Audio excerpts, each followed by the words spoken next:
6 o'clock.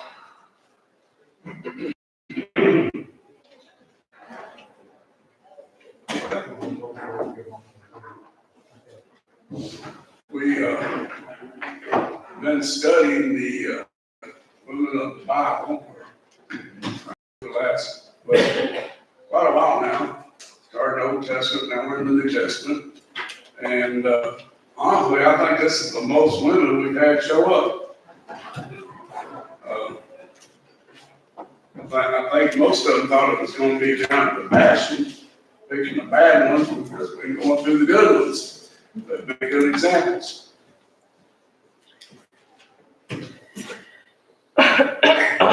We have an interesting woman here, the Samaritan woman. And there's some things about her. I think we need to pay a little more attention about what she says to understand where she's coming from. And that's what we've done with all these studies, is try to more point of the woman and their attitudes and the things that they bring forth. And sometimes we need to think about where they came from to understand the context of it. And how much do we know? They were something had for these Jews. They were probably brought in out of Syria and fitted in exile. Well, whenever they went into exile, and after the temple was destroyed, and the Jews, those Jews couldn't prove their lineage. So they turned out they settled in Samaria, therefore Samaritans. And but on top of that, as far as I can understand, they probably naturalized Jews. Some of them were naturalized, some of them weren't. You got to remember, when the Syrians took over the northern kingdom of Israel, they killed a lot of people. And what few they left, they didn't leave enough for them to keep them married in generations. But they brought in people from other countries. Most of them probably did have some Israelite blood in them. But what did they believe? What did they study? They were pagans. They did bring back some of the things, teach them, but they were very bold. Okay, and he's right about when they wanted to help them worship in the temple. When Nehemiah and Ezra came back, they couldn't prove their lineage, and they rejected them until there was some way to prove their Temple on Mount here. Ron. I believe during that 400 years between Malachi and Matthew, they built a temple there, and they worshiped there at Mount Gerizim. And that's what Paul was saying, and they did. But what part of the law did they believe in? Only the 5 books of Moses. Only the Pentateuch, the first 5 books of Moses, or the 5 books of Moses, first 5 books. And that's important when we get into recognizing how Jesus answers her and her questions and the questions she has. Now, it's interesting. I was reading this, and this jumped out at me today, and I don't know how many times read it. When Jesus is leaving Galilee, and the way he leaves, in verse 3 it says, but he needed to go through Samaria. Now, I've read a lot of people that said, well, he had to go through Samaria to get to Jerusalem, leaving Galilee. No, he didn't. In fact, most times, Jews avoided Samaria.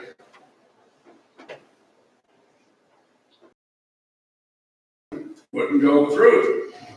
Kind of went a long way around.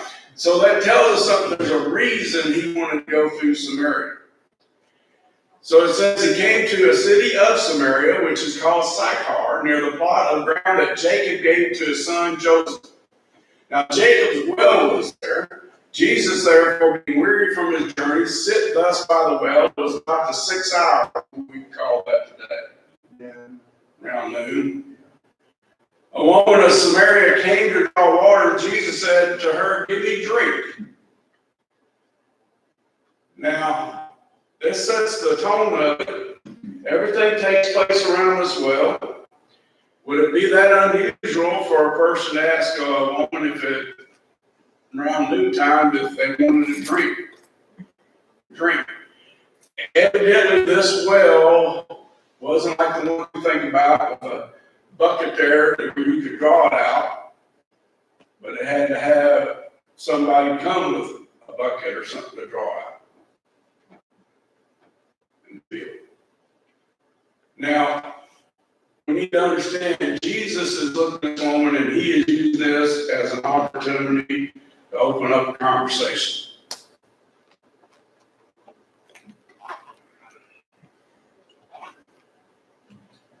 Then the woman of Samaria said to him, how is it that you, being a Jew, ask a drink from me, a Samaritan woman?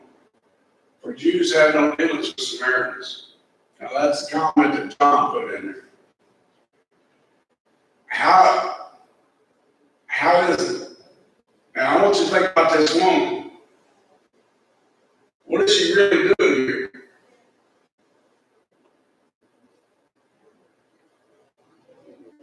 You ever have somebody ask you a question and you want to go, why?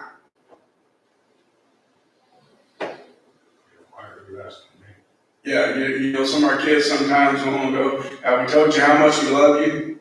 And we go, what do you want?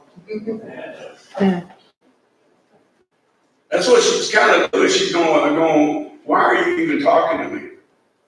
Why would you be asking me to get you a drink? Almost even, what are you even doing here? Her people, the Samaritans, were largely ostracized by the Jews. And so this was breaking all protocol that she understood. Yeah. And she doesn't want to step into the trap.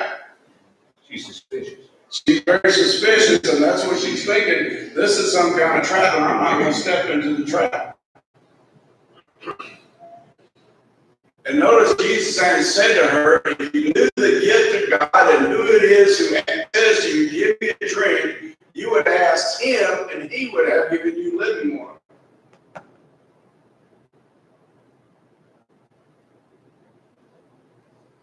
Guess what Jesus wanted?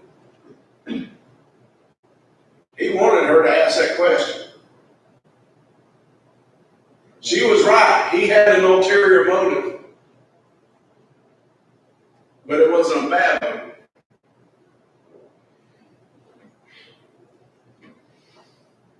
And the woman said to him, sir, you have nothing to draw with, and the well is deep. Where then do you get that living water?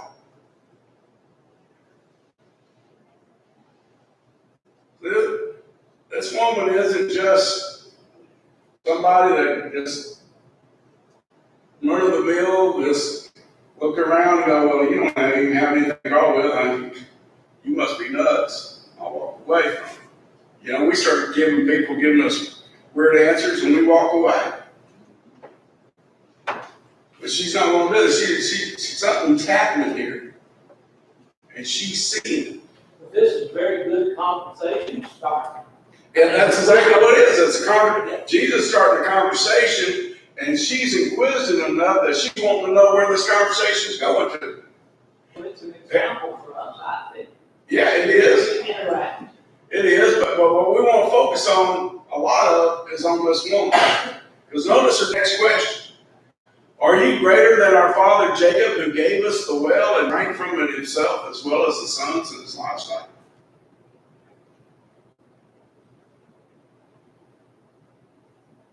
She's not a transplant. She's like God left her. She's a descendant. She's probably intermixed, but she understands and she looks at Jacob as her father. And I think most of what we had in Samaria in that time was probably that way when we look at it, when we think about it. But Jesus got two things going on here. One is this woman. But this woman has a lot to do with what's going to happen further down the road.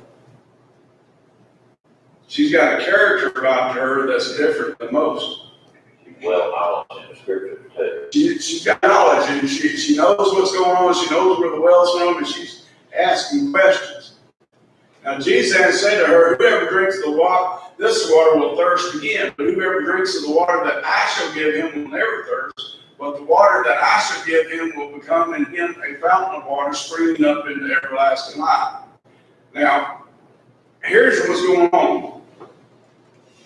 Like a lot of people at that time, the person is talking physical, Jesus is talking spiritual. But guess what? You got to talk that way to get those people that want to talk about the physical to understand and look to the spiritual. And she's questioned, and we got to think about it. How easy is it for us today to turn on the faucet? What happens when the faucet don't give water? Call the water company. Figure out what, call a plumber, figure out what's going on somewhere. Becomes a lot of work then. But guess what? It was a lot of work for those people back that day all the time. And that's her first thought is in this physical. She says, sir, give me this water that I may not thirst, nor come here to draw. And that's what Jesus said. He basically says, okay, now go call your husband and come here.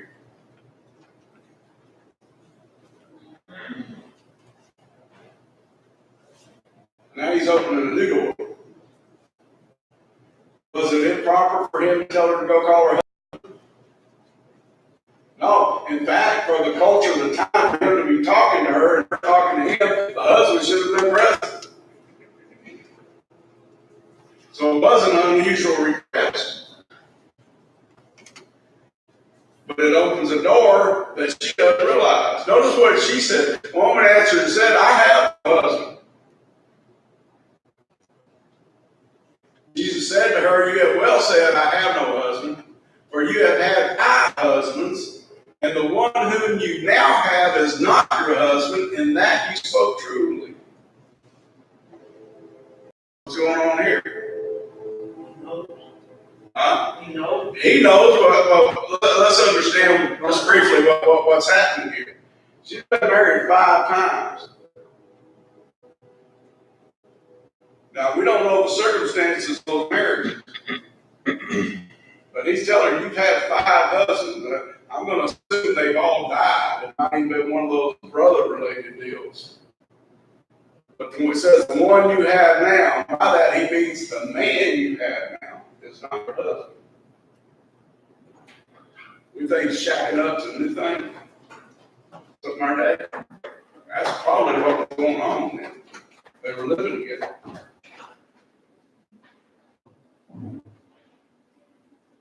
And she is being honest and saying. So it tells her about honesty. Now let me ask you a question. If you were in her situation and somebody you just ran into, not somebody who can do an internet search, find out all your public records and everything, like we can today, told you your marital history, what would you start thinking? This wasn't one of the deals like the psychics or palm readers that people go see and they ask a bunch of questions and people are getting them answers, not even realize they're telling them their life history.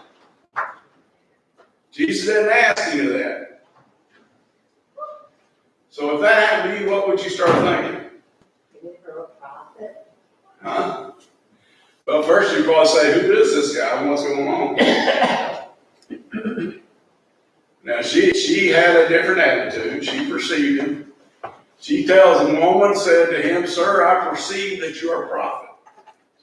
Now, I used to think, you know what, this is getting too personal. Let me change the subject. But I don't believe that anymore. I think it's more of, since you can tell me all this, what more can you tell me? You can tell me my marital history. without knowing me, without knowing anyone. Somebody's car alarm's going off. If it's not either one of those two, at least maybe they can tell us whose it is. So in her deal,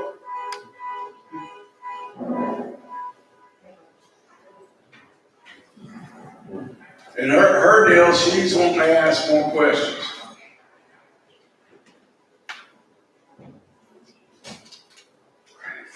What is it? Answers your white SUV over here. White SUV, is it right next to the door here? Yeah. Well, I bet it's you. Yeah, No? yeah. You might now. Someone brought me to one in there. Somebody upgraded it. It's been upgraded.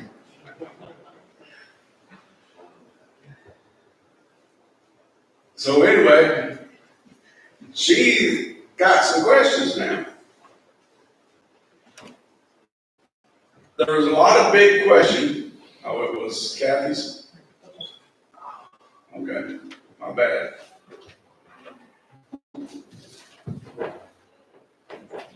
A lot of questions come up. Now, we talked about some of the differences. One of the differences, they believing in the law of Moses and where to worship. And that was a big issue. Why did Jeroboam build his two golden calves, one at Samaria and one at Bethel? He didn't want them to go back to Jerusalem. He didn't want them to go back to Jerusalem to worship. Why'd they go back to Jerusalem to worship? That's where the temple was. That's where the law said to go.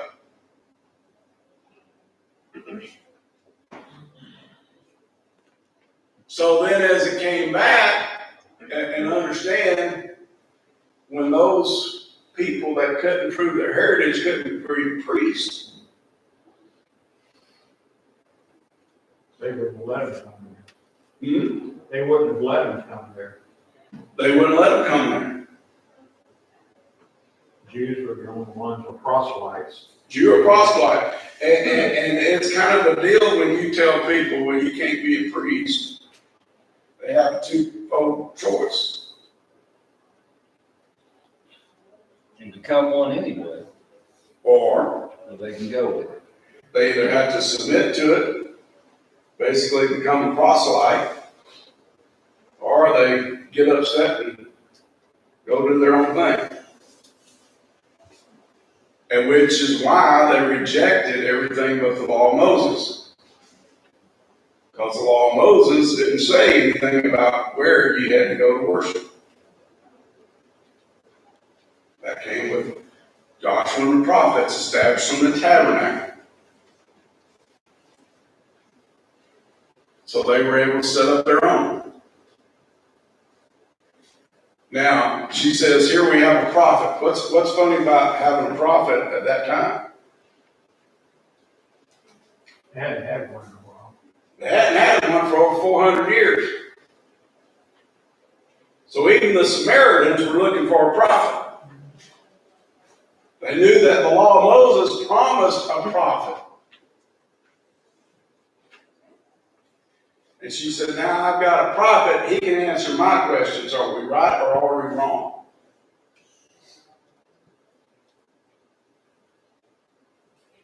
See, that's why I call her God-seeking woman. She wants to know the truth. She understands how the differences got started, what the differences were, and she doesn't know who's right and who's wrong. But she wants to know. And so she asks, or she basically brings it up. Our fathers worshipped on this mountain, and you Jews say that Jerusalem is the place where one ought to worship. Jesus said to her, woman, believe me, the hour is coming when you will neither on this mountain nor in Jerusalem worship the Father. What's his first answer to her?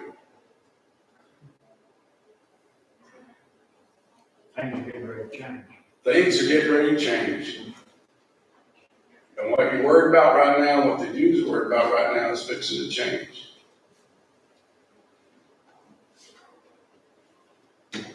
But then he changed it. You worship what you do not know. What were the Samaritans doing?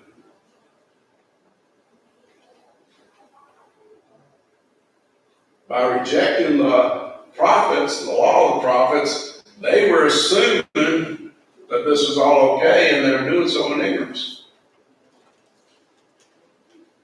And notice what he says, for salvation is of the Jews. What did Jesus mean by that? At that time, salvation lay with the temple. Or in Jesus, it was that. It's interesting what we're fixing to get into, because that's what he's looking at. The prophet said that the law would go out from Zion. The law will go out from Zion. You're not listening to what's being said, and you're not looking for the promise that's to come as it is to come. And notice he says, but the hour is coming. He says, aside from that, the hour is coming, and now it is. What does he say when he says now it is? He's here. It's here. When the true worshipers will worship the Father in spirit and truth, for the Father is seeking such to worship him. God is spirit, and those who worship him must worship in spirit and truth. I want you to take this point and get what he's telling her. Just being a Jew and worshiping the temple doesn't mean your worship's accepted.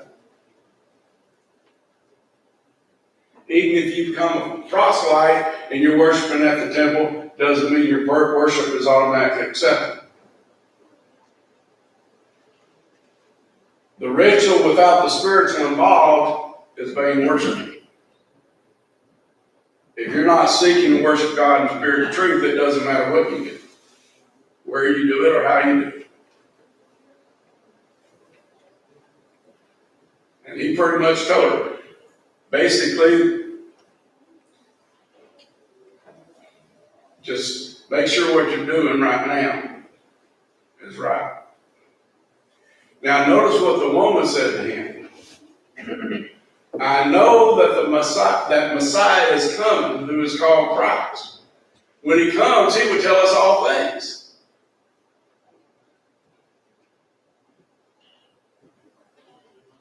So they were expecting the Messiah. They were looking for the Messiah. They knew that prophet, just that Moses spoke of, well, raise a prophet up out from among you. They knew that was going to be the Messiah. Like a lie. Like a lie. And Jesus said to her, I who speak to you am he. Now, best of my recollection, and best I can find, there are only 3 times that Jesus says, I am the Messiah. The one time is with the apostles in Matthew 16, when Peter makes his statement, but Peter first has to say, this is who he is, and then he admits it to him. The other time is with the blind man in John chapter 9. After he gets kicked out of the synagogue, Jesus goes and finds him and says, do you believe in the Son of God? And this guy says, well, show him to me that I may believe. Basically, with everything Jesus done, he realizes, hey, if you're asking me about the Son of God, you're the guy that healed my blindness, you can show me the Son of God. And you show him I believe. And Jesus said, I am he, and it tells us he fell down and worshiped him. I believe when Jesus was asked when he was under trial, are you the Christ? Or tell us for sure. And he said, yes. Well, he says, you have said. Yeah, you said. You have said. But the thing of it is, he also, it's kind of like that point when you get people that start going, okay, you're right. Knowing they're not going to believe you, even though you say it. And all they wanted to do was for him to say that he was a Christ so that they could accuse him of blasphemy. And the translators added the word he because that final word there in the original Greek, it just said, I, when speaking to you, am. Yeah, I am. yeah, they added the he for get the understanding, but that basically, yeah, you're right. What he said is, I who speak to you am. Am what? You can put he, you can put beside. All existed. The same word in Yeah. Greek that he used with Moses. Yeah, it's the same that's translated when he talked about Moses says, I am. I am. So at that point, things change a little difference with her, and we want to understand the things about the woman. She's shrewd. She's wanting answers. And she's gotten it to the point that you're a prophet, tell me about the Messiah. That's pretty well what she is asking him when she brings up the Messiah. And I think at that point she's even starting to question him, who are you? Are you? And notice that the disciples come back and they marvel that he talked with the woman, yet no one said, what do you seek, or why are you talking with her? I thought about that. Why would they even question him? Or question her? They always had questions for him. They always had questions for her, but they always had questions about who were talking to him too. They were still confused. Yeah, they were probably more confused than she was. And the interesting part was, like we looked at one of the women we looked at last week when she was trying, they were kind of interfering and saying, send her away. You know, the part about it is, I find myself standing there with the cockeyed apostles. They were wrong. If we was going to grade this prospect of a woman, we'd grade her as a poor prospect. Wouldn't And the apostles still looked at her as a poor prospect. they saw her as a, Jesus could see all this. You know, we never know where that seed is going to be sprouting. I want you to go back and think about what he said and think about what it said Jesus had need to go to Samaria. Well, it was the shorter route.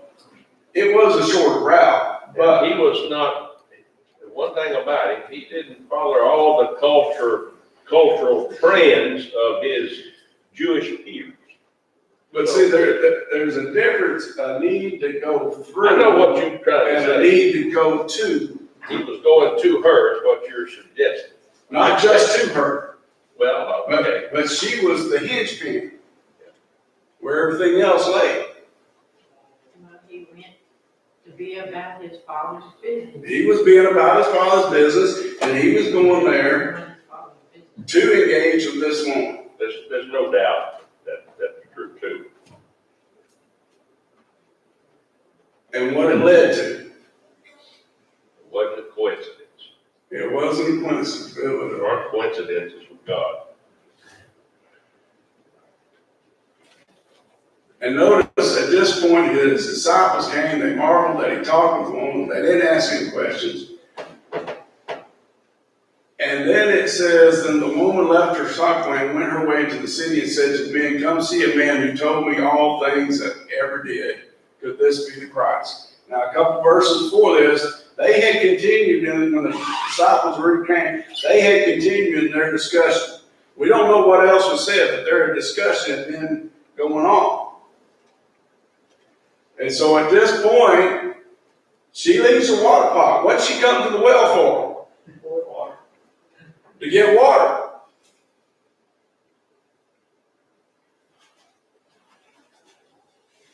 Think about the original conversation. The conversation was, Jesus was basically telling her there's a water that's more important than the water you have are coming to get.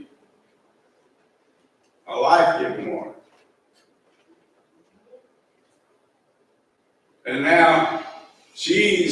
so involved in the conversation, guess what? This water doesn't matter anymore.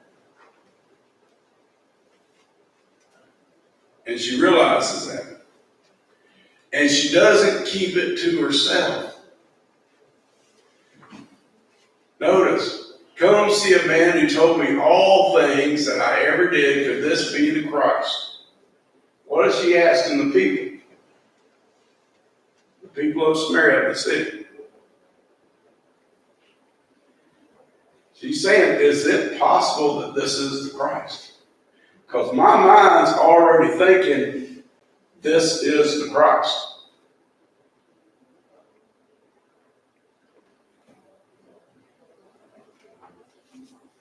And she must have some influence for them to even listen to her. She's not just this wayward woman that's married 5 guys and just shacking up. Somewhere she's got influence over this city, whoever she is. Even if she's not necessarily somebody high up, but she's got some kind of point that the people respect her. Yeah, they didn't just dismiss her. They went out. Yeah, They just what she said. that's our next point. So it tells many of the Samaritans that city believed in him because of the word of the woman who testified. He told me all that I ever did.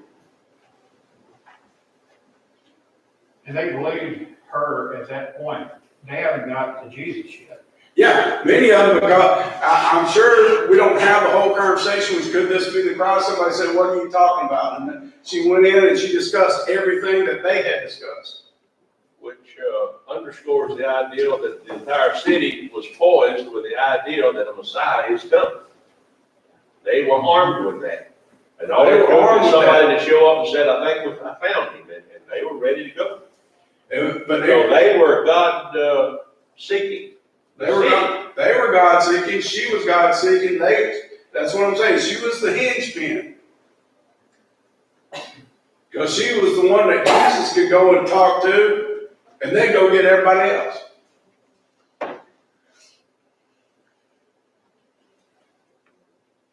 And it's interesting when the disciples are asking what's going on, try to get him to eat. He says, I got bread to eat that you don't understand. And they're like, somebody bring me food. And he's like, no, look. And he sees the people coming and said, the fields are white with harvest.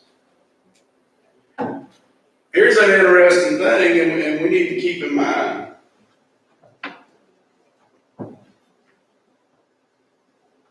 Did Jesus see the Samaritans as children of Israel? It's interesting. I gotta ask He that. hasn't died yet they all believe in him now. And so where are they between then and the resurrection? And the miracle that he does is simply tell this woman all that she'd done in her life. No big elaborate healing, no raising the dead, no turning water to wine. But still a miracle. It's still a miracle. Still a miracle.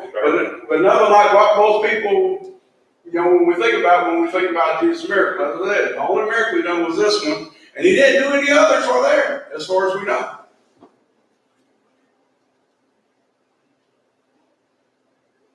Which tells us something, how ready were they to believe in the Christ? Must have been close. Really close. And notice, when they came to him, they urged him to stay with them, and he stayed there 2 days. Now, we got to understand, some of those people are going out to meet him because they believe by what she said that he is the Christ. Others are going and saying, well, there's enough here to question and wonder if he's the Christ.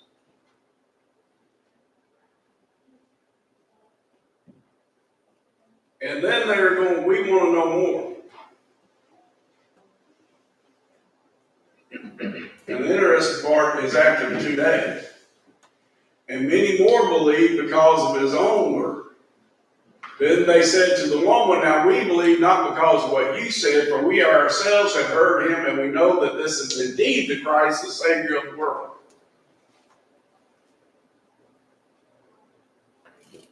Sound a little bit like Peter, don't it? They've affirmed it, where most Jews wouldn't.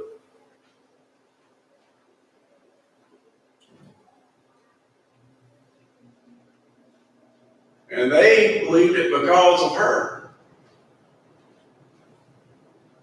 Now, point out Jesus had, and we got to do that because it's part of it. Jesus had a twofold purpose going through there. I guess threefold. The shortest way to get to Jerusalem, that's true. But he knew he had a date at the well with that woman. He knew when she was going to be there. And he knew the city was ready to accept him. Now, what he told them, how he told them to worship when he left here and what he gave them, I don't know.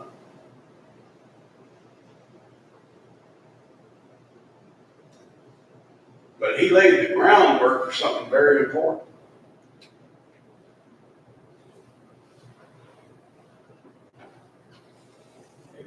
By the time Paul started persecuting the church in Jerusalem, and they went out everywhere preaching the gospel.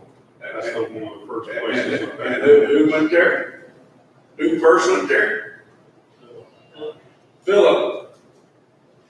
Philip, Acts chapter 8. And guess what? Yes, he had signs and miracles, and because those signs and miracles and knowing the Christ was coming, when he testified that Christ had died, they accepted it.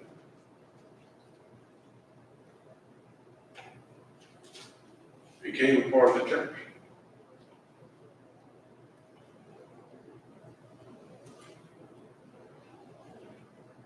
Yeah, there was a lot of confusion in that 400 years between the testaments about who the Messiah was and how many there was. They kept thinking that there was going to be 3 or maybe 2, and the Maccabees had claimed to be the Messiah.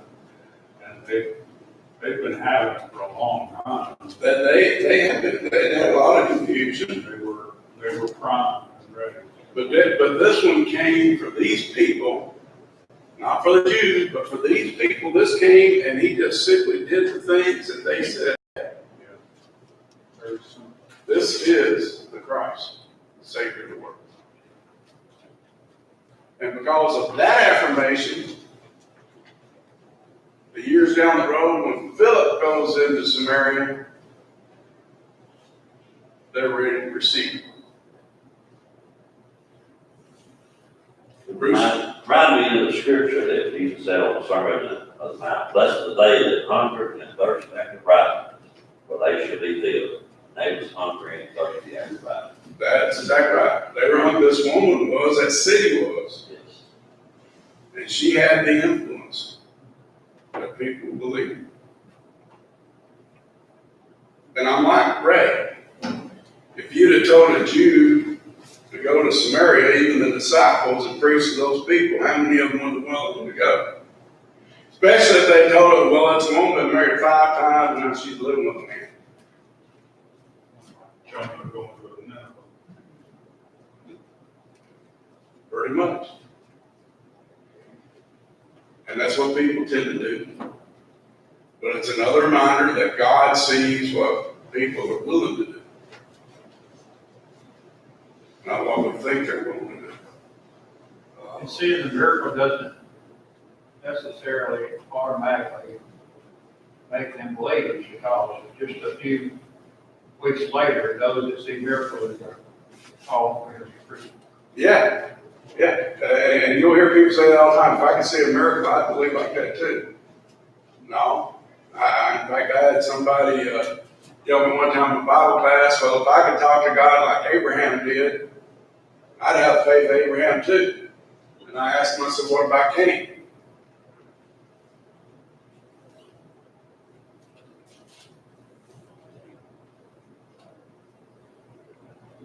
Cain had a direct conversation with God. What kind of faith did he have? No.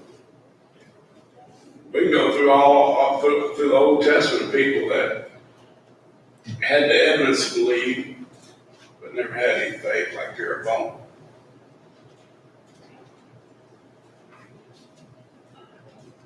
So, but these people had it, and they opened the door, and they were willing.